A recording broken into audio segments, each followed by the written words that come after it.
अस्सलाम वालेकुम friends, welcome to dramas master. Viewers, drama serial Sitam के आने वाले एक साथ और लास्ट एपिसोड में दिखाया जाता है शायान और आयशा की शादी हो गई है। दोनों बहुत ही ज्यादा खुश हैं और दोनों अपनी खुशी को सही से सेलिब्रेट कर रहे हैं। अब वो किसी नाजायज बंधन में नहीं बंधे हुए, जबकि एक दूसरे के लिए अब महरम है और सुन्नत के मुताबिक उन्होंने निकाह किया है। वो दोनों एक खूबसूरत रिश्ते में बन गए हैं। अब उनको कोई अलहदा नहीं कर सकता। ये बात तो छुपाई थी शायान ने अपनी माँ से, लेकिन कोई भी बात ज्यादा देर छुपी नहीं रहती।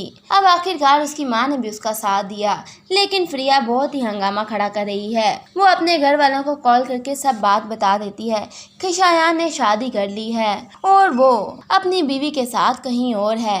ये सुनकर तो हसीब को जैसे बहुत गुस्सा आता है और वो भागता हुआ मायदा के पास आएगा और आते साथ मायदा के मुंह पर थप्पड़ दे मारेगा। मायदा हैरान और परेशान रह जाएगी, जिसको इस बात के बारे में नहीं पता कि हसीब ने उसको क्यों मारा है। मायदा पूछेगी हसीब से, आखिर ऐसा क्या कर दिया है मैंने जो इस तरह आप आकर मुझे मार रहे हैं। जिस पर हसीब कहेगा, क्या तुम नहीं जानती कि तुम्हारे भाई ने दूसरी शादी कर ली है। जिस पर मायदा कहेगी, हाँ मैं जानती हूँ, तो फिर इसमें क्या बात हो गई। जिस पर हसीब कहता है, क्या बात हो गई, तुम ऐसे किस तरह ये सब कुछ इतनी आसानी से कह सकती हो। उसने मेरी बहन के सर पर सौतन ला कर रख दी है और तुम जानती हो कि फ्रिया कितनी हसास है और उसको हर बात का कितना जल्दी गुस्सा आ जाता है।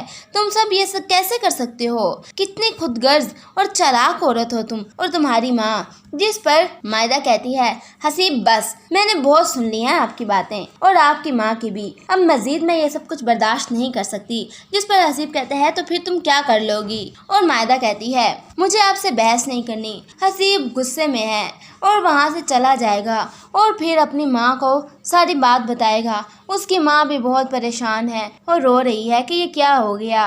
वो दोनों दोबारा से आते हैं और मायदा से पूछते हैं कि ये सब कुछ क्यों किया। जिस पर मायदा कहती है कि जब आप लोग मेरे सर पर सौतन ला सकते हैं तो आपकी बेटी के सर पर नहीं आ सकती। ऐसी क्या बड़ी क़यामत आ गई। आप तो दिन रात आप अपनी बहू के गुण गा रही हैं। अब जब ये सब कुछ मुझे बर्दाश्त करना पड़ रहा है और यही सब आपकी बेटी को बर्दाश्त करना पड़ेगा, तो फिर आपको इस दर्द का अंदाजा होगा कि मैं किस दर्द से गुजर रही हूँ। हसीब की माँ जो पहले ही इतने गुस्से में है, वो ये बातें सुन के और ज़्यादा गुस्से में आ जाती है और वो हसीब से कहेगी, हसीब मुझे इस लड़की को अपने घर में नहीं रखना। मुझे ये लड़की एक मिनट भी इस घर में बर्दाश्त नहीं है। इसको तुम अभी के अभी तलाक दो। जिस पर मायदा कहती है, नहीं हसीब आप ऐसा नहीं करेंगे। और हसीब चुपचाप खड़ा है, लेकिन हसीब की माँ उसको फोर्स कर रही है, तुम इसको तलाक दो। जिस पर मायदा कहती है, सोच लें आप, अगर मुझे डाइवोर्स हुई ना तो आपकी बेटी भी इस घर में वापस आ जाएगी। अब हसीब की माँ कुछ नहीं सोचती और वो अपने बेटे से सिर्फ हुक्म किया जा रही है कि तुम इसको तलाक दो, ये सोचे बगैर कि उसकी बेटी को भी डाइवोर्स हो जाएगी। तो हसीब गुस्से में आकर मायदा को तलाक के 3 बोल देता है और मायदा से कहता है कि दफ़ा हो जाओ इस घर से तुम। मायदा रोते हुए अपने घर पर वापस आ जाती है और आकर अपनी माँ को गले लगेगी और बहुत रोएगी। उसकी माँ पूछेगी, बताओ मायदा बेटा क्या हुआ है, आखिर ऐसी क्या बात हो गई है जो तुम रात के इस पैर यहाँ घर पर आ गई हो। वो भी रोते हुए और वो बताएगी कि हसीब ने मुझे तलाक दे दी है। शायान जो कि वहीं पे खड़ा हुआ है, वो सारी बात का इल्जाम शायान को ठहरा देगी और कहेगी, तुम्हारी वजह से हसीब ने मुझे तलाक दे दी है। जिस पर शायान कहेगा, उसने आपको तलाक दे दी, मैं भी उसकी बहन को नहीं छोड़ूंगा। अब ये सुन के मायदा कहेगी, नहीं तुमने इसको डाइवोर्स नहीं देनी, ये इस घर में ही रहेगी और यही अब इसकी सजा है।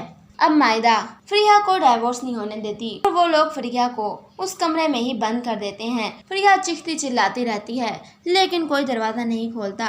फ्रिया को खाना दे दिया जाता है। फ्रिया की हालत पागलों जैसी हो गई है। उसकी माँ और भाई दोनों काफ़ी कोशिश करेंगे कि फ्रिया को वहाँ से छुड़वा लें, लेकिन वो लोग फ्रिया को छोड़ने को राज़ी नहीं और ना ही शायान फ्रिया को डाइवोर्स देता है। लेकिन कुछ दिन बाद हसीब आकर अपनी बहन को ले जाएगा, लेकिन फ्रिया का ज़हनी तवाज़ुन अब काफ़ी ज़्यादा बिगड़ चुका है और उसकी हालत पहले जैसे नहीं रही। व्यूअर्स, आपके ख्याल में क्या फ्रिया का अंजाम यही होना चाहिए था या उसके साथ बहुत ही बुरा होना चाहिए, क्योंकि वो बहुत ज़्यादा गुरूर और तकब्बुर में धंसती चली गई थी। कमेंट सेक्शन में ज़रूर बताएं। मज़ीद ड्रामास प्रोमो के लिए चैनल को सब्सक्राइब करें। Thank you.